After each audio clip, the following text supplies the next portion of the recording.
ఇక రాష్ట్ర ఎక్సైజ్ శాఖ మంత్రి జుపల్లి మానవత్వాన్ని చాటుకున్నారు.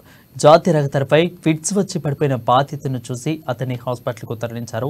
సంగారెడ్డి జిల్లా పర్యటనకు వెళ్లిన మంత్రి కొల్లాపూర్ నియోజకవర్గానికి తిరిగి వస్తుండగా ఈ ఘటన చోటు చేసుకుంది. ఈ సందర్భంగా జాతి రహదారిపై ఉన్న రాయికల్ టోల్ గేట్ దగ్గర ఫిట్స్ వచ్చి ఒక వ్యక్తి కింద పడిపోవడానికి మంత్రి జుపల్లి గమనించారు. వెంటనే తన సహచరులతో కలిసి బాధితుని కాపాడే ప్రయత్నం చేశారు. మంత్రి స్వయంగా అంబులెన్స్ కు ఫోన్ చేసి హాస్పిటల్కు పంపించి వారికి మెరుగైన చికిత్స అందించడానికి వైద్యులను కోరారు.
Just